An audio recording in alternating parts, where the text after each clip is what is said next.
দুর্গাপুরে এত বড় কাণ্ড হয়ে গেল, কিন্তু এনাদের কোথাও খুঁজে পাওয়া গেল না।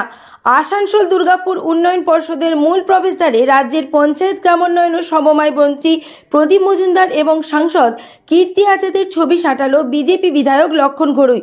লক্ষণ ঘড়ুই বলেন, ওই হাসপাতাল এলাকা মন্ত্রী এবং সাংসদদের, কিন্তু তাদের দেখা গেল না।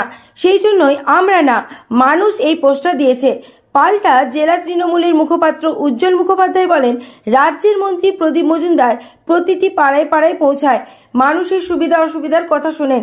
সাংসদ কীর্তি আজাদও দুর্গাপুরে প্রায় আসেন, তিনিও মানুষের সুখ দুঃখের কথা শুনেন। এই ঘটনা নিয়ে পুলিশ তৎপর, অভিযুক্তদের গ্রেপ্তার করেছে।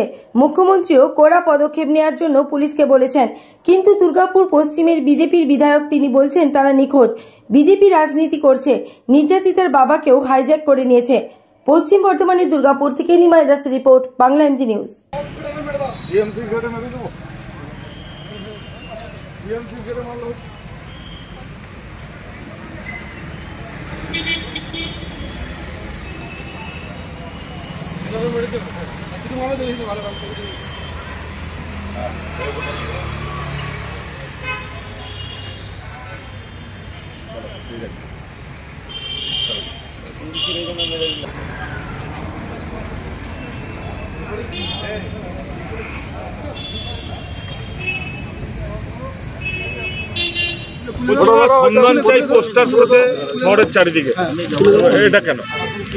আমি কাল থেকে দেখছি সারা দুর্গাপুরে কীর্তি আজাদ এবং প্রদীপবাবুর এগেনস্টে পোস্টার পড়েছে, নিখোঁজ, সন্ধান চাই।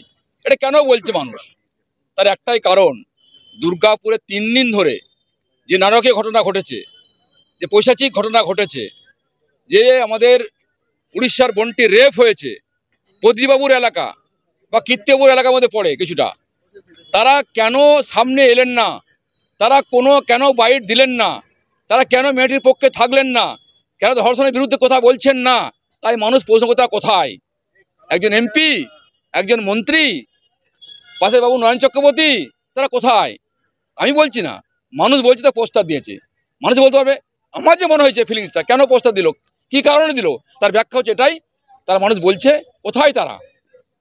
এই যে এত বড় ঘটনা ঘটে যাওয়ার পরও কোনো উত্তর কেন নেই?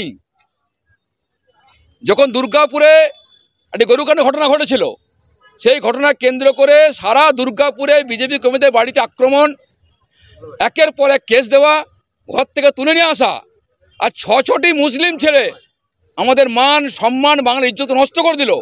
না প্রদীপবাবু, না নরেনবাবু, না মলয়বাবু, না কীর্তিবাবু একটা কোথাও মুখ দিয়ে বলছেন না কেন? মানুষ প্রশ্ন করছে, মানুষ প্রস্তাব দিয়েছে, আর এর দায় মুখ্যমন্ত্রী নিতে হবে। তার কারণ একটাই, মুখ্যমন্ত্রী বলে দিয়েছেন দুধেল গায়, সামনে ভোট আছে, ভোটটা করাবে কারা? এবং আরও শুনতে পাচ্ছি যে একজন আমাদের ডিএমসির অস্থায়ী কর্মী, তৃণমূল কংগ্রেসের, তার নেতৃত্বে হয়েছে, তিনি প্রতিনিয়ত নামাজ পড়তে যান, সেখানে লোককে নিয়ে আসা হয়েছে, যে বোনটিকে রেপ করেছে। 6 জন মুসলিম, 3 জন ধরা হয়েছে, এখন 3 জন অধরা। তাদের জন্য ফাঁসি দাবিতে আন্দোলন করছি। আর এই পোস্টার যারা দিয়েছে, মানুষ প্রশ্ন করুন, তা উত্তর দিতে কেন পোস্টার দিয়েছে।